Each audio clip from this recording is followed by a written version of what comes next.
अटकेत असलेला आरोपी वाल्मिक कराडच्या दिमतीला बीडमधील 26 पोलिसांची गँग काम करते। कोण आहे ते 26 पोलीस आणि कराडसाठी काय कामं करतायत पाहूया त्यावरचा हा स्पेशल रिपोर्ट। वाल्मिकच्या पेरोलवर 26 पोलीस।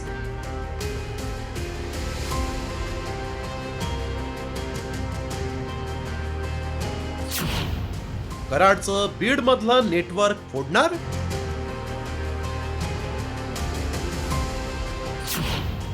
देसाईंचा इशारा, फडणवीसांकडे ही तक्रार।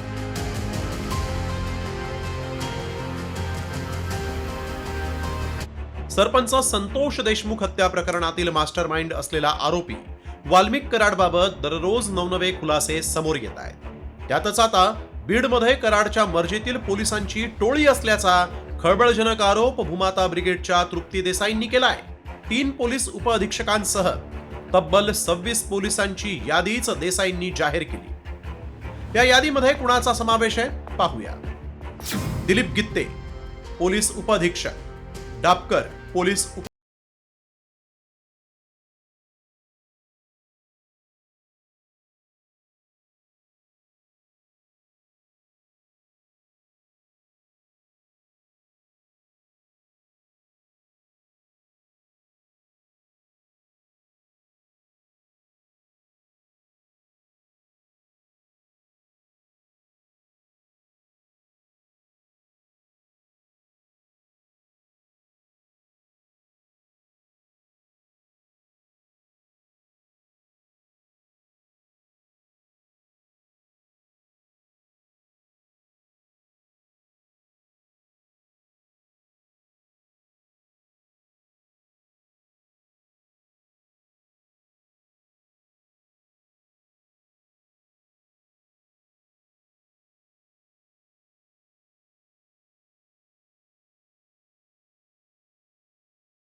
बीडमधील गुंडागर्दी रोखण्यासाठी यादी जाहीर केलेल्या पोलिसांची बदली करण्याची मागणीही देसाईंनी केली आहे। गृहमंत्र्यांना हीच विनंती करेन की यापुढे तरी सगळ्या केसेस जे काही प्रकरणं आहेत त्याचा पारदर्शक तपास होणं गरजेचं आहे आणि त्यासाठी वाल्मिक कराडच्या टोळीचा जर आहे तो पर्दाफाश करणं किंवा ते जर पूर्ण थांबवायचं असेल तर या सर्व पोलीस अधिकाऱ्यांची जी आहे ती बदली बीडच्या जिल्ह्याच्या बाहेर करणं गरजेचं आहे। सरपंच संतोष देशमुख हत्या प्रकरणामध्ये स्थापन केलेल्या एसआयटीतील पोलीस अधिकारी हे वाल्मिकच्या मर्जीतील असल्याचा आरोप झाला आणि त्यानंतर सरकारवर एसआयटीतील अधिकारी बदलण्याची नामुष्की आली। त्यानंतर आता बीडमधील तब्बल 26 पोलीस वाल्मिक कराडच्या पेरोलवर काम करत असल्याचा धक्कादायक आरोप होत असल्यामुळे त्यांच्याबाबत गृहमंत्री असलेले राज्याचे मुख्यमंत्री काय निर्णय घेतात याकडे आता लक्ष लागलंय। ब्युरो रिपोर्ट, साम टीव्ही न्यूज। तर आता तृप्ती देसाई यांनी हा दावा केल्यानंतर भाजप आमदार सुरेश धस यांनी सुद्धा खळबळजनक दावा केलेला आहे। आकाच्या जवळपास फक्त 26 पोलीस नसून 200 पोलीस आकाचे प्रेमी आहेत आणि या सगळ्यांची यादी गृहमंत्र्यांकडे देणार असल्याची माहिती धस यांनी दिली आहे। 26 लय आकडा कमी सांगितलाय, परंतु काय आकडा सांगताना सुद्धा त्या 26 मधले मी चेक केले 10 लोक असे आहेत त्यांनी आकाचं तोंड सुद्धा पाहिलेलं नसेल, परंतु आकाच्या मर्जीतले लोक फक्त 26 नाहीत 226 असतील।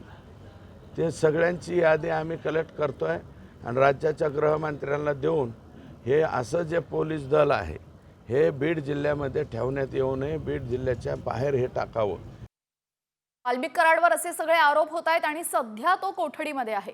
तर आता जितेंद्र आव्हाड यांनी बीडच्या जेल प्रशासनावरच गंभीर आरोप केलेला आहे। कराडला जेलमध्ये ठेवण्यात आलेले आहे, मात्र त्याच्या दिमतीला 7 पोलीस ठेवण्यात आलेत। बीडमधील त्याच्या गँगमधील छोटे मोठे गुन्हेगार मुद्दामून स्वतःवर एखादा गुन्हा ओढावून घेत आहेत आणि जेलमध्ये कराडच्या जवळ पोहोचून रात्री मैफल रंगते असा आरोप आव्हाडांनी केलाय।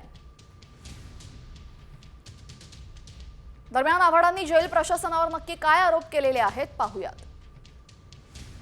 वाल्मिक कराडला बीडच्या मध्यवर्ती कारागृहात ठेवण्यात आलेले आहे। बंदिवासात कराडच्या दिमतीला 7 हवालदार तैनात आहेत। कराडच्या गँगमधील गुन्हेगार मुद्दामून स्वतःवर गुन्हे ओढवून घेत आहेत आणि या गुन्हेगारांची बीड मध्यवर्ती कारागृहामध्ये रवानगी केली जाते। बीड कारागृहात मग रात्री मस्त मैफल रंगतेय. वाल्मिक कराड तो सरकार, वाल्मिक खडा तो सरकार से बडा.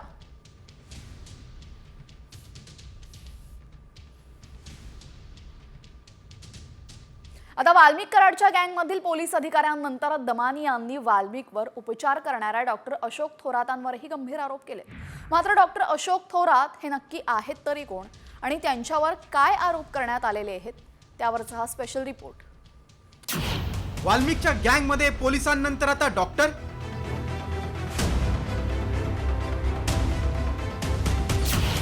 दमानी यांनी काढली सिव्हिल सर्जनची कुंडली. वाल्मिकवर उपचार करणारा डॉक्टर गोत्यात. सरपंच हत्येशी संबंधित खंडणी प्रकरणी मोकोका अंतर्गत अटकेत असलेल्या वाल्मिक कराडबाबत दररोज नवनवे खुलासे होत आहेत. त्यातच आता या प्रकरणात नवा ट्विस्ट आलाय. अंजली दमानी यांनी वाल्मिकला मदत करणाऱ्या पोलीस अधिकाऱ्यांनंतर आपला मोर्चा वाल्मिक कराडवर उपचार करणाऱ्या बीडचे civil surgeon doctor Ashok Thorat यांच्याकडे वळवलाय. अंजली दमानी यांनी डॉक्टर अशोक थोरात यांची संपूर्ण कुंडलीच काढली. डॉक्टर अशोक थोरात यांचे राजकीय लागेबंदे आहेत. डॉक्टर अशोक थोरातांवर वेगवेगळे 24 आरोप आहेत. भ्रष्टाचाराच्या आरोपांमुळे थोरात यांची नाशिकला बदली झाली. धनंजय मुंडे आणि कराडमुळे भ्रष्टाचाराचे आरोप असतानाही पुन्हा बीडला बदली झाली. सरपंच संतोष देशमुखांच्या हत्येनंतर डॉक्टर थोरातांकडून पोस्टमॉर्टम करण्यात आलं. वाल्मिक कराडला अटक झाल्यानंतर दोनदा अशोक थोरातांच्या देखरेखीखाली उपचार करण्यात आले. कराड ठणठणीत असताना देखील 11 रुग्णांना आयसीयूतून बाहेर काढून त्यावर उपचार करण्यात आल्याचा दावा दमानी यांनी केलाय. दमानी यांनी आरोप केलेले डॉक्टर अशोक थोरात कोण आहेत ते पाहूया. डॉक्टर अशोक थोरात यांचं आंबेजोगाईत पियुषीन हॉटेल आहे. बीड जिल्हा रुग्णालयाचे ते जिल्हा शल्य चिकित्सक आहेत. माजी आरोग्य मंत्री विमल मुंदडा यांचे OSD म्हणून त्यांनी काम केलंय. लोकसभा निवडणुकीत शरद पवार गटाकडून निवडणूक लढण्यासाठी थोरातांच्या नावाची चर्चा होती. डॉक्टर अशोक थोरात यांच्या देखरेखीखाली सरपंच संतोष देशमुख यांचं पोस्टमॉर्टम झालं असल्यानं या अहवालावर अंजली दमानी यांनी सवाल उपस्थित केलाय.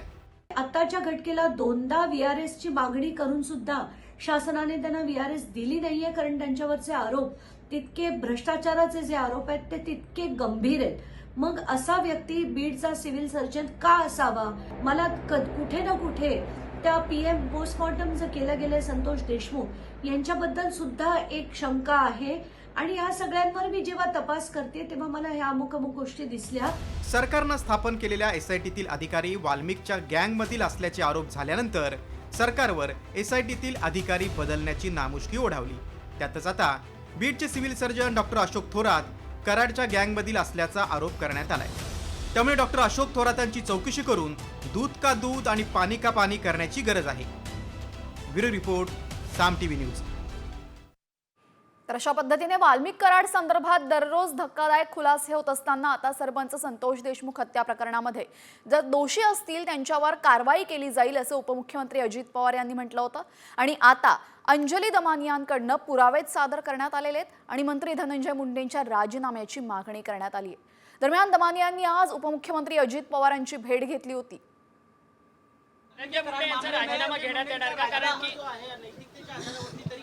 जे कोणी दोषी असेल त्यांच्यावर कारवाई करा असं मुख्यमंत्र्यांना सांगितलेलं आणि मुख्यमंत्री त्या पद्धतीनं दोषींवर कारवाई करतात. बीडमध्ये कशी मोठ्या प्रमाणावर दहशत आहे हे सगळे मिळून काय करतात. मग ते सुदर्शन गुले असो, विष्णू चाटे असो, त्यांची सगळ्यांची कशी मिली बघत आहे आणि कसं ते लोकांना दाबतायत, सामान्य माणसाला जगणं कसं कठीण आहे हे सगळं दाखवलं. आणि याच्या पुढे असे राजकारणी महाराष्ट्रात नको. म्हणूनच मी त्यांना विनंती केली की यांचा तातडीने तुम्ही राजीनामा घ्या, त्याचं इन्व्हेस्टिगेशन पूर्ण होऊ दे, सगळं खरं काय ते बाहेर निघेल.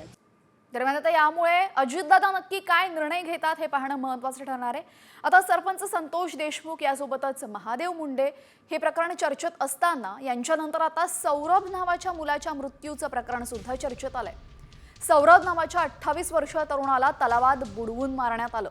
मात्र वाल्मिक कराडने पोलिसांना फोन केल्यामुळे सौरभच्या हत्येची तक्रार घेण्यात आली नसल्याचा आरोप दमानी यांनी केलेला आहे. सौरभ नावाचा 28 वर्षाचा मुलगा त्याला तलावात बुडवून मारण्यात आलं.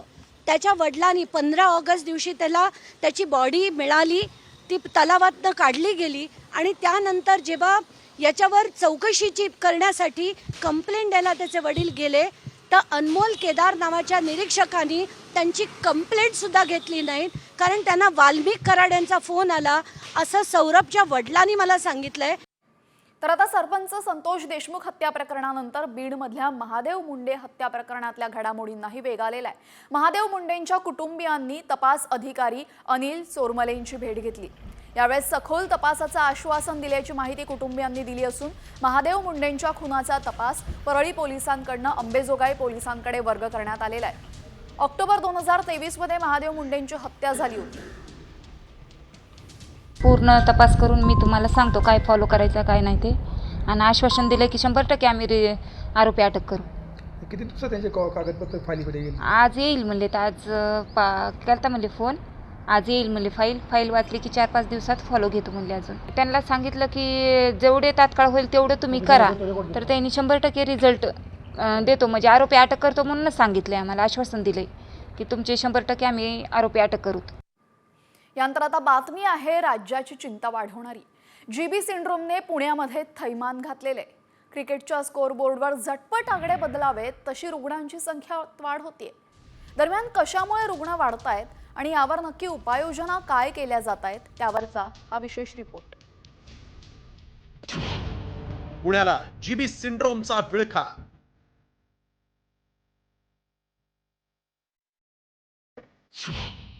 जीबी सिंड्रोमची रुग्णसंख्या 101 वर.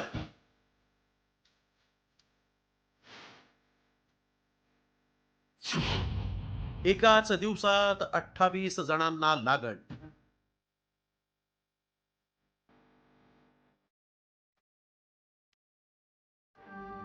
महाराष्ट्रातील आरोग्य व्यवस्थेचं लक्ष सध्या पुण्याकडे लागून राहिलंय, कारण राज्याच्या सांस्कृतिक राजधानीचं आरोग्य बिघडलंय. पुण्यात जीबी सिंड्रोमनं डोकं वर काढलं असून पहिल्यांदाच एकाच दिवसात जीबी सिंड्रोम बाधित 28 नवे रुग्ण समोर आल्यानं खळबळ माजली.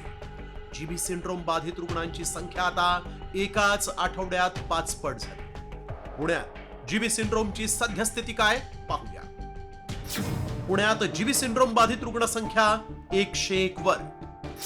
एकाच दिवसात 28 नवे रुग्ण समोर.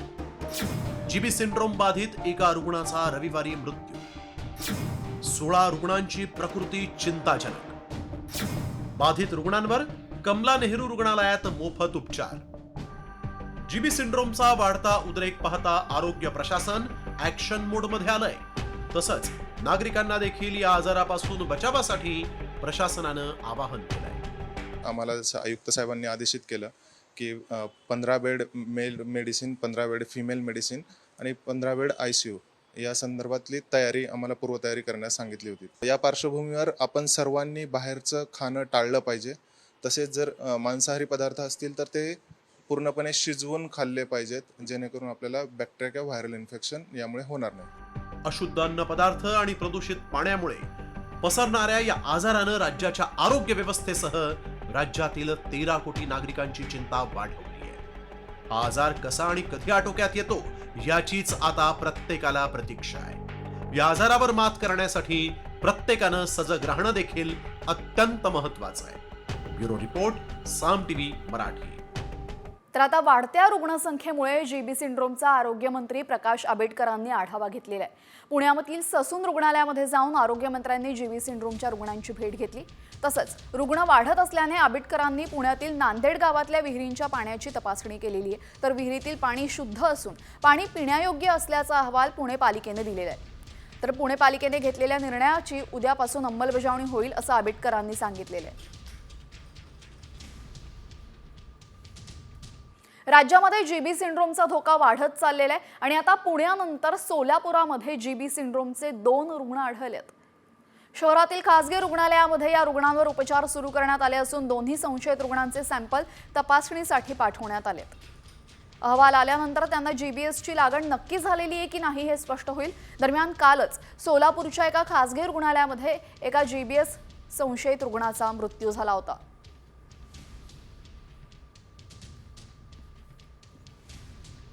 तर एकीकडे जीबीएस सिंड्रोमचा धोका असताना दुसरीकडे मराठवाड्यामध्ये बर्ड फ्लूचं थैमान आहे. लातूरनंतर आता नांदेड जिल्ह्यात सुद्धा बर्ड फ्लूचा प्रादुर्भाव झालेला आहे.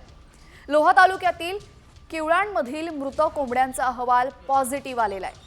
या पार्श्वभूमीवर पशुसंवर्धन विभागाकडून उपाययोजना सुरू करण्यात आल्या असून एका शेतकऱ्याच्या मोकळ्या कुक्कुटपालन केंद्रातील 20 कोंबड्या मृत आढळल्या होत्या. तर पशुसंवर्धन विभागानं त्यांचे नमुने आता पुणे आणि भोपाळ येथील प्रयोगशाळेत पाठवले होते. त्याचा अहवाल पॉझिटिव्ह आला असून आता नांदेडमध्ये सुद्धा बर्ड फ्लूचा शिरकाव झाल्याचं सिद्ध झालेलं आहे.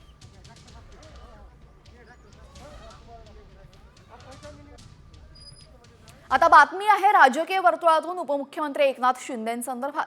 उपमुख्यमंत्री एकनाथ शिंदे यांनी एका कार्यक्रमामध्ये हातात मशाल घेतलेली आहे. ऐकून सगळ्यांनाच आश्चर्य वाटेल, मात्र शिंदेंनी खरंच हातात मशाल घेतलेली आहे आणि त्यांच्याच कार्यकर्त्यांनी ही मशाल आणली होती. आज आनंद दिघे यांची जयंती आहे आणि त्यावेळेस शिवडीतून दिघे प्रेमी आनंद आश्रमात आले होते. त्यावेळेस त्यांनी एकनाथ शिंदे यांच्या हातात पेटती मशाल दिली आणि त्यामुळे हातात शिंदेंनी मशाल घेतल्याची सध्या चांगलीच चर्चा होतीये.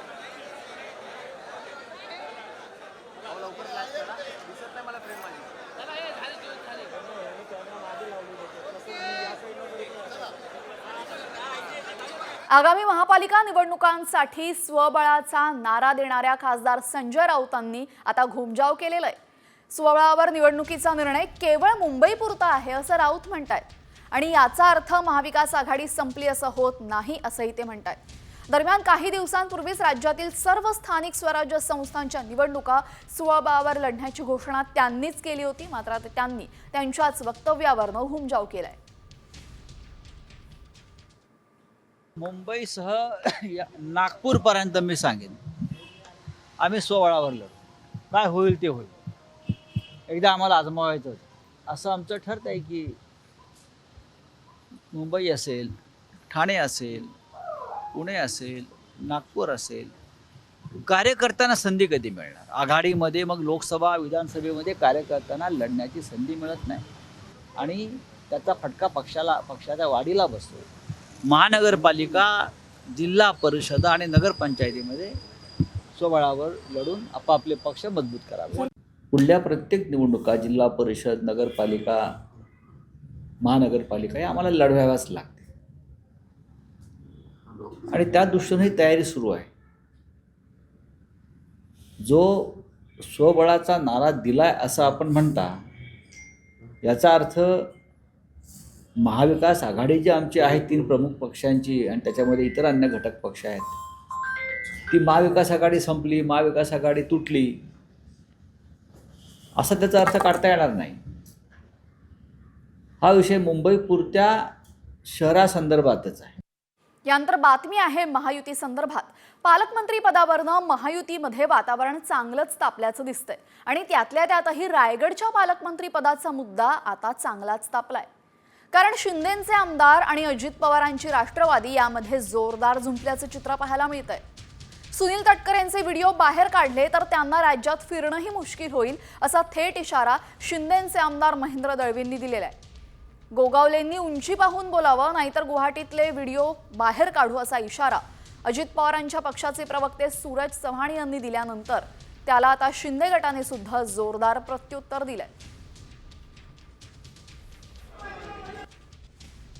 भरत गोगावले, आपली उंची पाहून आपण बोललं पाहिजे. आपली जेवढी उंची आहे तेवढंच आपण बोललं पाहिजे. तुम्ही जी तटकरे साहेबावरती खालच्या पातळीवर जाऊन टीका केलेली आहे, ही टीका आक्षेपार्ह आहे. जर आम्हाला काढायचंच म्हणलं तर गुवाहाटीमधले हॉटेलच्या बाहेरचे नाही तर हॉटेलच्या मधले सुद्धा व्हिडिओ आम्ही काढू शकतो. एवढं या तिघांनाही लक्षात ठेवावं आणि पुढच्या काळामध्ये महायुतीच्या नेत्यावर बोलत असताना आपल्या वरिष्ठांची परवानगी घ्यावी, मगच बोलावं. आमदार जे वक्तव्य करतात त्यांचे जे काय रेकॉर्डिंग व्हिडिओ आहे ते बाहेर काढू. त्यांना असं सांगतो, त्यांचे जे पक्षाचे प्रदेश आहेत त्यांची जर कधी व्हिडिओ बाहेर काढले ना तर महाराष्ट्रात देशात फिरताना मुश्किल होईल. त्याला हे त्यांनी सांभाळून बोलावं. बालिश बुद्धीने बोलू नये असं आमचा सबोरी सल्ला आहे. अजून खूप त्यांना शिकायचं आहे. पट्टा बांधून कोणी सोडतं, ती परिस्थिती त्यांनी करू नये. आम्ही बोलायला गेलो तर खूप काय बोलू शकतो. त्यांनी सबोरीने घ्यावं असं आमचं प्रामाणिक मत आहे. तर आता रायगडच्या पालकमंत्री पदावरनं तटकरे आणि गोगावलेंमध्ये सुरू असलेलं शाब्दिक युद्ध थांबताना दिसत नाहीये. लोकसभा निवडणुकीमध्ये चुकीचं वागलो असेल तर मंत्रीपदाचा राजीनामा देतो असं गोगावले म्हणतात. तर आमची एकतरी चूक दाखवून द्यावी असं आव्हान गोगावलेंनी तटकरेंना दिले. तर मी मोठी मोठी आव्हानं झेललेली आहेत, हे काय आहे असं म्हणत प्रत्युत्तर तटकरेंनी सुद्धा दिले.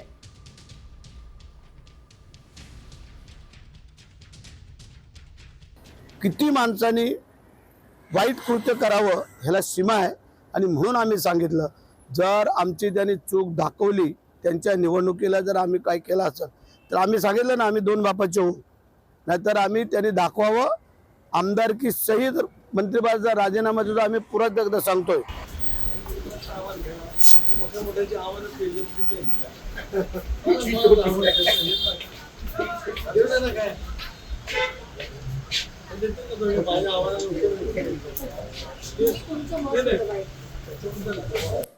पालकमंत्री पदासंदर्भातली एक मोठी बातमी समोर येते.